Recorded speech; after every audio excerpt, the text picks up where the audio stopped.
नमस्कार, स्वागत है आपका न्यूज 18 पंजाब हरियाणा हिमाचल में। मैं हूं आपके साथ कुसुम रावत। बुलेटिन का आगाज एक बड़ी खबर के साथ करेंगे। 18 साल से ज्यादा उम्र के लोगों को अब वैक्सीन लगाई जाएगी। 1 मई से 18 साल से ऊपर वालों को वैक्सीन लगाई जाएगी। डॉक्टर्स के साथ पीएम मोदी ने जो बैठक की थी, इसके बाद ये अहम फैसला लिया गया है। 1 मई से शुरू होगा टीकाकरण का तीसरा चरण। कंपनियों को सप्लाई का 50% राज्यों को देने की छूट कही गई है। इसके साथ ही 1 मई से खुले बाजार में उपलब्ध हो जाएगी वैक्सीन। तो बड़ी खबर यह है कि 1 मई से 18 साल से ऊपर के जो उम्र वाले लोग हैं उनको वैक्सीन लगाई जाएगी। तीसरा चरण शुरू हो जाएगा। इसके साथ ही बड़ी बात यह है कि खुले बाजार में वैक्सीन उपलब्ध हो जाएगी। आपको बता दें कि जिस तरीके से लगातार आंकड़ों में बढ़ोतरी हो रही है, उसी के मद्देनजर पीएम मोदी ने वैक्सीन को कोरोना की लड़ाई में बड़ा हथियार बताया और इसी के मद्देनजर अब 1 मई से तीसरा चरण शुरू होने जा रहा है और इस तीसरे चरण में खुले बाजार में वैक्सीन उपलब्ध करवा दी जाएगी। 18 साल से ज्यादा के जो लोग हैं उनको भी ये वैक्सीन लगाई जाएगी। अभी तक 45 साल से ज्यादा उम्र के लोगों को ही ये वैक्सीन लगाई जा रही है। तो बड़ी खबर आपको बता रहे हैं कि तीसरा चरण 1 मई से शुरू हो जाएगा। आपको बता दें कि सोमवार को पीएम नरेंद्र मोदी ने स्वास्थ्य अधिकारियों के साथ एक बैठक की थी, जिसके बाद यह अहम फैसला लिया गया है और ये कहा गया कि 1 मई से तीसरा चरण शुरू होगा, जिसमें 18 साल से ज्यादा उम्र के लोगों को वैक्सीन लगाई जाएगी।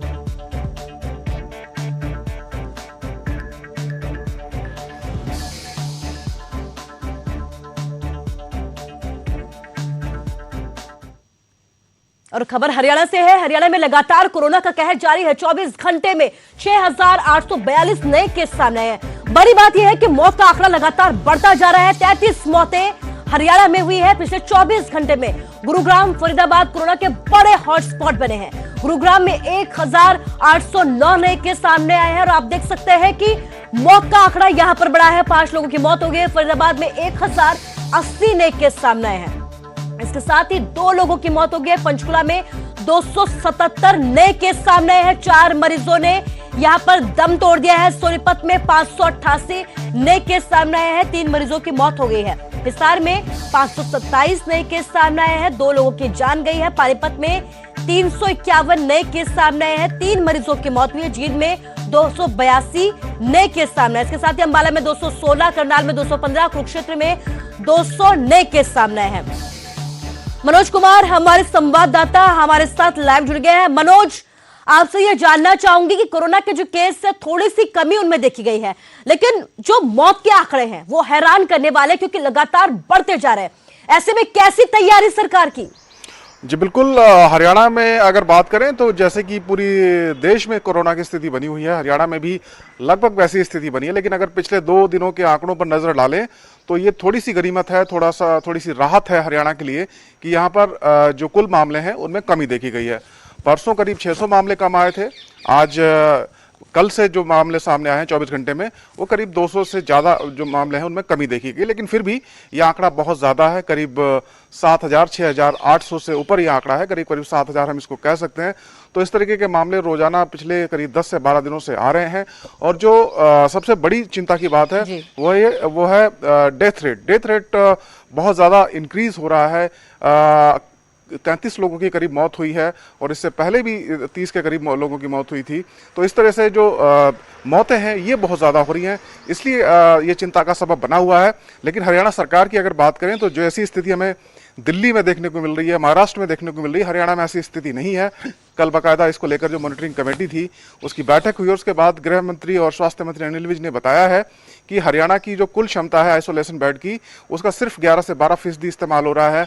ऑक्सीजन वाले जो बेड हैं उनका सिर्फ 42% इस्तेमाल हो रहा है। तो हरियाणा के पास जो संसाधन हैं उनकी किसी भी प्रकार से कमी नहीं है। ऑक्सीजन ज़रूरत से बहुत ज़्यादा है, ऐसा नहीं है कि यहाँ पर कमी हो गई है। तो सरकार की तैयारी पूरी है। और जहाँ तक बात है कोरोना के मरीजों की, तो करीब 30,000 जो मरीज हैं वो इस वक्त घरों में इलाज करा रहे हैं 42,000 में से, और उनको घर में भी दवाई देने का और पूरी किट दी जाएगी जिसमें ऑक्सीमीटर भी शामिल होगा। ऐसी तमाम चीज़ें जो है घरों में ही मुहैया कराई जाएंगी। आयुष विभाग को भी कह दिया गया है कि वो भी लोगों के घर घर जाकर अपनी जो दवाइयां हैं या जो औषधियां हैं वो वितरित करें। तो हरियाणा सरकार का दावा है कि उनकी तैयारियां पूरी हैं और जो मामले हैं वो तो कंटिन्यू आ ही रहे हैं। तो देखना होगा कि किस तरीके से इनको नियंत्रित सरकार कर पाती है। जी कस पाती है। जी मनोज, इस तमाम जानकारी के लिए आपका शुक्रिया। तो नियंत्रित करने की कोशिश लगातार जारी, आंकड़ों में कमी जरूर आई है लेकिन मौत के आंकड़े बढ़ते जा रहे हैं और यही वजह है कि लगातार सरकारें लोगों से यह अपील कर रही है कि हमारी कोशिश पूरी है लेकिन आप भी एहतियात बरतें, सावधानी बरतें, मास्क पहने, सामाजिक दूरी का पालन करें और लगातार सावधानी बरतते हुए ही आगे बढ़े, क्योंकि आप देख सकते हैं कि आंकड़े तो बढ़ ही रहे हैं लेकिन इसके साथ ही बड़ी बात यह है कि मौत के आंकड़ों में भी लगातार उछाल आ रहा है। और ये जो आंकड़े हम आपको बता रहे हैं ये डराने के लिए नहीं बल्कि समझाने के लिए है कि एहतियात बरतें, क्योंकि लगातार कोरोना का कातिल रफ्तार जारी है। और यही वजह है कि आप देख सकते हैं 24 घंटे में 33 लोगों ने हरियाणा में दम तोड़ दिया है।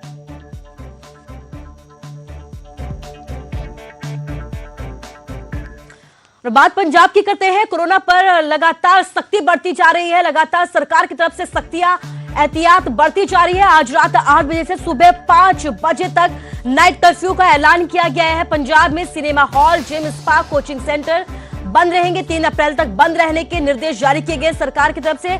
शादी समारोह में अब सिर्फ 20 लोगों को इजाजत दी जाएगी।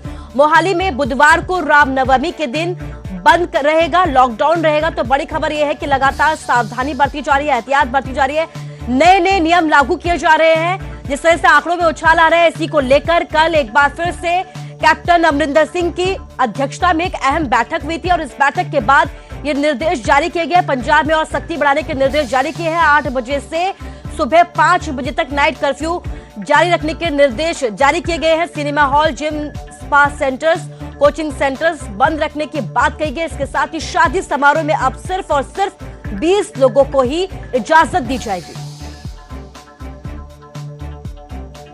ਮੈਨੂੰ पता है कि किसी ਨੂੰ सख्ती ਦੀ पसंद नहीं ਹੁੰਦੀ, लेकिन ਕਦੇ-ਕਦੇ जब ऐसे कोई हालात बन जाਣ ਜਿੱਥੇ ਸਾਡੇ ਲੋਕ ਇਹਦੇ ਵਿੱਚ ਇਸ ਬਿਮਾਰੀ ਦੇ ਵਿੱਚ ਦੇ ਘੇਰੇ ਦੇ ਵਿੱਚ ਆ ਕੇ ਉਹਨਾਂ ਦੀ ਮੌਤ ਹੋ ਜੇ ਤਾਂ ਫਿਰ ਸਾਡੀ ਜ਼ਿੰਮੇਵਾਰੀ ਬਣ ਜਾਂਦੀ ਹੈ ਕਿ ਅਸੀਂ ਕੋਈ सख्त कदम उठाइए कि ਸਾਡੇ ਬੰਦਿਆਂ ਨੂੰ ਅਸੀਂ ਬਚਾ ਸਕੀਏ। और कोई ये छोटी गल नहीं, ਅੱਜ 5000 ਤੇ ਹੈ, ਕੱਲ ਅੱਗੇ ਵੀ ਵੱਧ ਸਕਦੀ ਹੈ। तो इसਨੂੰ रोकਣ ਵਾਸਤੇ सानू एक कदम चकने पे। तो वाकई में सख्ती किसी को पसंद नहीं है, लेकिन ये पूछिए उन लोगों से जिन्होंने अपनों को खोया है। बात पंजाब की करते हैं। पंजाब में कोरोना से मौत के आंकड़े डराने वाले सामने आ रहे हैं। पिछले 24 घंटे की अगर बात की जाए तो 84 लोगों ने यहां पर दम तोड़ दिया है कोरोना की वजह से। अमृतसर में 12 लोगों की मौत हुई है, लुधियाना में 10 लोगों की मौत हुई है। इसके साथ ही संगरूर की अगर बात की जाए तो 8 लोगों ने यहां पर कोरोना की वजह से दम तोड़ दिया है। पटियाला, भटिंडा में भी 7 लोगों की मौत हुई है। जालंधर और तरनतारन में 6 लोगों ने यहां पर कोरोना की वजह से दम तोड़ दिया है। पंजाब में कोरोना के आंकड़े लगातार बढ़ते जा रहे हैं। 4653 नए केस सामने हैं। आंकड़ों में थोड़ी सी कमी जरूर देखी जा रही है लेकिन मौत के आंकड़े लगातार बढ़ते जा रहे हैं। आप देख सकते हैं 84 लोगों ने यहां पर दम तोड़ा है। मोहाली की अगर बात की जाए तो लगातार ज्यादा केस यहां से सामने आ रहे हैं। 792 नए केस सामने आए हैं। 5 मरीजों ने दम तोड़ा है। लुधियाना में अगर बात की जाए तो 758 नए केस सामने आए। जालंधर में 380, अमृतसर में 342, पटियाला में 304, भटिंडा में 221, गुरदासपुर में 198 नए केस सामने आए। तो आंकड़ों में तो इजाफा होता ही जा रहा है लेकिन बड़ी बात यह है कि पंजाब में अब मौत के आंकड़े भी डरा रहे हैं। पिछले 24 घंटे में 84 लोगों ने दम तोड़ दिया और यही वजह है कि प्रशासन हो या फिर सरकार हो, राज्य सरकार हो, केंद्र सरकार हो, लगातार आप लोगों से यह अपील कर रही है कि सावधानी बरतें ताकि आगे कोई अपने को ना खोए।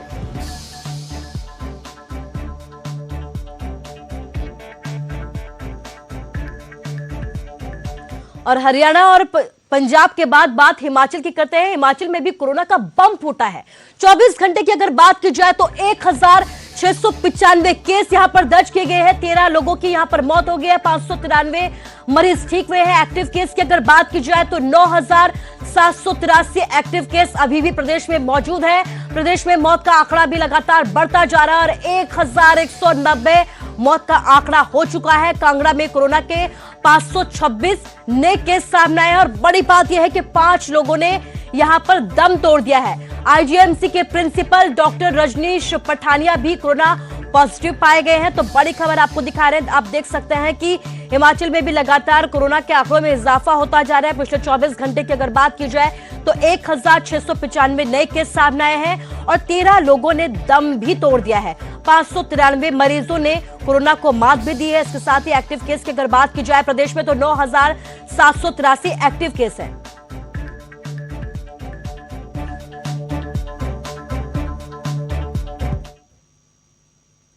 नए केस सामने आ रहे हैं, मौत के आंकड़े बढ़ रहे हैं और यही वजह है कि अब शिक्षण संस्थान हिमाचल में 1 मई तक बंद रहेंगे। सीएम जयराम ठाकुर की अध्यक्षता में बैठक हुई। इस बैठक में अहम फैसला लिया गया। कोरोना काल में अब शिक्षकों की भी छुट्टी कर दी गई है। अधिकारियों और कर्मचारियों के तबादलों पर फिलहाल के लिए हिमाचल सरकार ने रोक लगा दी है। नई बंदिशों पर 22 अप्रैल को कैबिनेट की मीटिंग होगी और इस मीटिंग के बाद फैसला लिया जाएगा कि आगे क्या कुछ करना है। लेकिन एक बात साफ कर दी है सीएम जयराम ठाकुर ने कि हिमाचल में लॉकडाउन नहीं लगेगा, लेकिन एहतियात लगातार बढ़ती जाएगी। नई नई बंदिशें जो है, जो भी जरूरी कदम है वो उठाए जाएंगे। 1 मई तक शिक्षण संस्थान को हिमाचल सरकार की तरफ से बंद कर दिया है। आपको बता दें कि सीएम जयराम ठाकुर की अध्यक्षता में सोमवार को एक अहम बैठक हुई थी जिसमें अहम फैसले लिए गए हैं। कोरोना काल में शिक्षकों की छुट्टी कर दी गई है। अधिकारियों और कर्मचारियों के तबादलों पर भी फिलहाल के लिए रोक लगा दी गई है। अब 22 अप्रैल को एक और अहम बैठक होगी जिसमें कई और अहम फैसले भी लिए जा सकते हैं।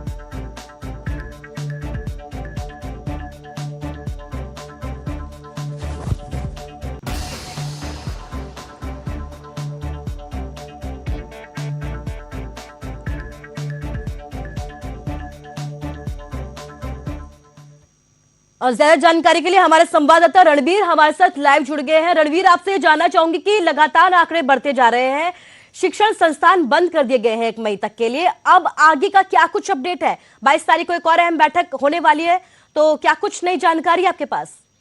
जी हाँ, देखिए जिस तरह से ये बंदिशें जो लगाई जा रही, ये तो तय था कि जिस तरह से ये आंकड़ा बढ़ रहा है, चिंता करने वाला जो विषय है वो है मौतों का सिलसिला। तो इसको देखते हुए जो शिक्षण संस्थानों का बंद करने का फैसला था वो तो सबको लग रहा था कि शायद सरकार ये फैसला लेगी। अब जिस तरह की ये केसेस लगातार बढ़ रही है, चेन जो है ब्रेक नहीं हो रही है, तो ये माना जा रहा है कि जो 22 अप्रैल को जो कैबिनेट की बैठक होगी उसमें सरकार जो है नाइट कर्फ्यू पर जो है विचार करेगी। हाल ही में जो सभी जिलों के डीसी और एसपी के साथ जो वीडियो कॉन्फ्रेंसिंग के जरिए जो बैठक हुई थी, समीक्षा बैठक में भी इस बात पर जो है जोर दिया गया था कि शायद नाइट कर्फ्यू हो सकता है, क्योंकि सरकार ने ये साफ कहा है मुख्यमंत्री ने कि जो आर्थिकी है उसको नुकसान नहीं पहुंचाया जाएगा, बंदिशें और कड़ी की जाएगी, लॉकडाउन जैसी स्थिति जो है हिमाचल में नहीं होगी। इसी को देखते हुए अब सरकार ने जिस तरह से ये फैसला किया है, जो क्षमता बढ़ानी है बिस्तरों की अस्पतालों में, ये कहा गया है कि 2000 जो कैपेसिटी है उसे बढ़ाया जाएगा। ज्यादातर मरीज अभी जो है होम आइसोलेशन में,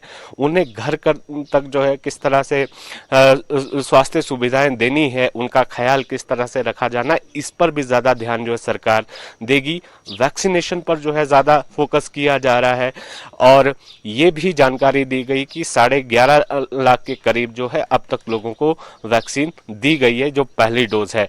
तो ऐसे में अब ये तय माना जा रहा है कि बंदिशें और होगी, क्योंकि 22 अप्रैल को जब कैबिनेट होगी उसमें उन बंदिशों पर जो है चर्चा होगी। यहाँ पर जो मौतों का सिलसिला है उससे कैसे रोका जाना है, इसको लेकर भी मंथन चल रहा है। लेकिन डरावनी तस्वीर यही है कि मौत जो है ज्यादा हो रही है, ठीक होने वाले जो मरीज हैं उनकी संख्या भी लगातार बढ़ रही है, जिस तरह से केसेस जो है लगातार बढ़ रहे हैं। जी कुछ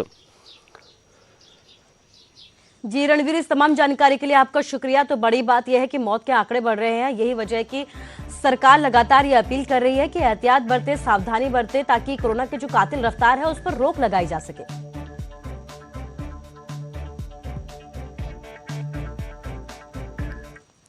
तो देश में कोरोना की दूसरी लहर चल रही है। हिमाचल में कोविड-19 4 गुना रफ्तार से बढ़ रहा है। कुछ लोग इसे हल्के में ले रहे हैं और एक के बाद एक लापरवाहियां बरत रहे हैं। सहज भाव से कह रहे हैं कि हमें कुछ नहीं हो सकता। ये बात जरा उन लोगों से पूछिए जिन्होंने अपनों को कोरोना की वजह से हमेशा हमेशा के लिए खो दिया है।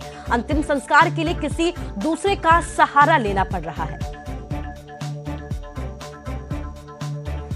इस वक्त हम शिमला के कनलोग में हैं। यह शमशान घाट है और यहाँ पर जो कोविड मरीज हैं जिनकी मृत्यु हो रही है उनको जो है जलाया जा रहा है। ये जो परिसर है इसको बिल्कुल ठीक नीचे हमें इसको पूरा सैनिटाइज किया गया है और यहाँ पर जिन लोगों पर जिम्मा है यहाँ पर शव जलाने का वो इस वक्त हमारे साथ एक्सक्लूसिव मौजूद हैं। इनसे बात करते हैं। सर क्या नाम है आपका? भीमे राम जी। कितने समय से आप यहाँ पर? हम 18 साल हो गई। अच्छा, जब से ये कोरोना की बीमारी आई है तब से आपने कितने जो है यहाँ पर शव जला दिए हैं? 300 से करीब जी। करीब करीब 300 से करीब। तो आप को जो सुविधाएं दी जा रही है थोड़ा सा एक्सपीरियंस बताएं आप। जब पहला मामला जब यहाँ पर आया था जिसकी मौत हुई थी तब क्या था और अब क्या है? अब उस टाइम का मतलब पहले मतलब प्रभाव पहले मास्क में थे ना, किट थी जी। अब तो मतलब सब कुछ सुविधा मिल रही है तो मतलब बाकी ठीक नहीं। कोरोना मतलब चला है पर मतलब कोई डरने की कोई बात नहीं है, मतलब सब फैसिलिटी ठीक है। हाँ जी। और यहाँ शमशान घाट में देखिए, यहाँ जहाँ पर हम हैं अभी भी एक चिता जो है जल रही है ऊपर। ये आपसे अच्छा दो चिताएं जल रही हैं। 2 जीता चल रही जी। हाँ जी। तो ये आपसे जानना चाहेंगे यहाँ पर क्या ये किया गया है? जैसे इधर ये सैनिटाइज किया गया है पूरा। यहाँ आगे कितने लोगों को जाने की इजाजत है और यहाँ पर जो लोग आते हैं जिन्होंने अंतिम दर्शन करने होते हैं क्या क्या करते हैं उसमें? हाँ जी, उनके लिए मतलब जैसे घर का जी एक परिवार हो जाएगा अग्नि देने के लिए और बाकी तुम एक पॉइंट होंगे। हम 3-4 आदमी हमें 2 MC के हैं, 2 हमें मतलब रोटरी क्लब से हैं, सो सब से हैं। शिमला से मेरे कैमरा सहयोगी दीपक राणा के साथ रणबीर सिंह, न्यूज़ 18 हिमाचल। तो कोरोना की रफ्तार को देखते हुए देश की राजधानी दिल्ली में ताला लग गया है। मतलब दिल्ली में 26 अप्रैल तक पूर्ण लॉकडाउन की घोषणा सीएम अरविंद केजरीवाल की तरफ से की गई है। सिर्फ जरूरी सुविधाएं ही दिल्ली में अब दी जाएंगी।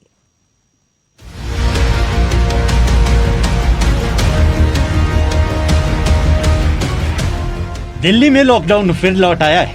कोरोना से ऐसे हालात बिगड़े कि केजरीवाल सरकार को जानलेवा वायरस पर काबू पाने के लिए लॉकडाउन का फैसला लेना पड़ा। दिल्ली में कोरोना से हालात इतने बदतर हो चुके हैं कि अस्पतालों में बेड्स नहीं है, ऑक्सीजन की मारामारी है। यही वजह है कि उपराज्यपाल से मीटिंग के बाद सीएम केजरीवाल ने दिल्ली में लॉकडाउन लगाने का ऐलान किया कि दिल्ली में कुछ दिन के लिए लॉकडाउन लगाना जरूरी है। तो आज रात को 10 बजे से अगले सोमवार को सुबह 5 बजे तक 6 दिन के लिए दिल्ली में लॉकडाउन लगाया जा रहा है। इस दौरान जाहिर है कि जो एसेंशियल सर्विसेज हैं वो जारी रहेंगी, खाने पीने की, मेडिकल व्यवस्थाओं की वो जारी रहेंगी। ये शादियों का सीज़न है, लोगों के बड़े मुश्किल से रिश्ते बनते हैं, हम उनके रिश्ते तोड़ना नहीं चाहते। तो लोगों की शादियां संपन्न हों, लेकिन केवल 50 लोगों के गैदरिंग के साथ संपन्न हो, उसके लिए अलग से पास दिए जाएंगे। 26 अप्रैल की सुबह तक दिल्ली में लॉकडाउन रहेगा। अब जान लीजिए कि लॉकडाउन में क्या खुलेगा और क्या बंद रहेगा।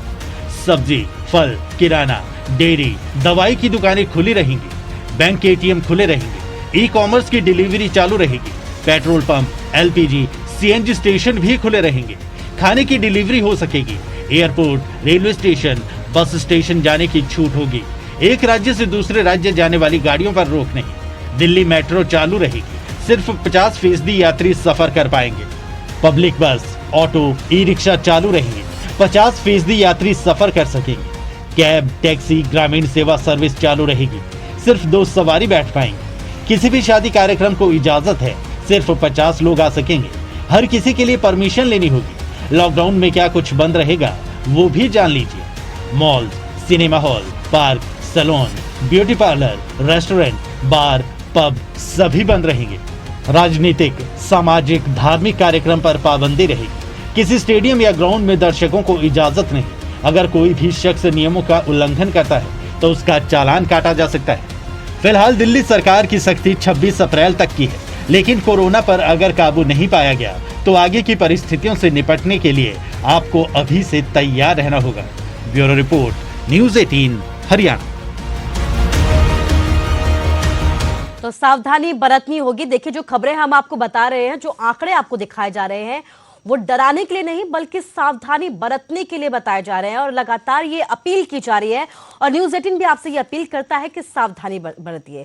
खैर, कोविड-19 महामारी ने परस्पर निर्भरता की भावना को सुदृढ़ किया है, जिससे कि पूरा देश इस विपत्ति का एक होकर मुकाबला कर सके। वैक्सीनेशन लगातार जारी है, लेकिन जरूरत है कि हम सभी अपना सर्वश्रेष्ठ योगदान दें, जिससे हम सब एक साथ इस वायरस को हराने की तरफ अपने कदमों को आगे बढ़ा सके। नेटवर्क 18 इस मुहिम में हर कदम पर आपके साथ खड़ा रहेगा। जब तक सभी सुरक्षित नहीं होते, तब तक कोई भी सुरक्षित नहीं होगा। इसी सोच के आधार पर हमारे कैंपेन संजीवनी का लक्ष्य ये सुनिश्चित करना है कि वैक्सीन पाना हम सभी भारतीयों का समान अधिकार है।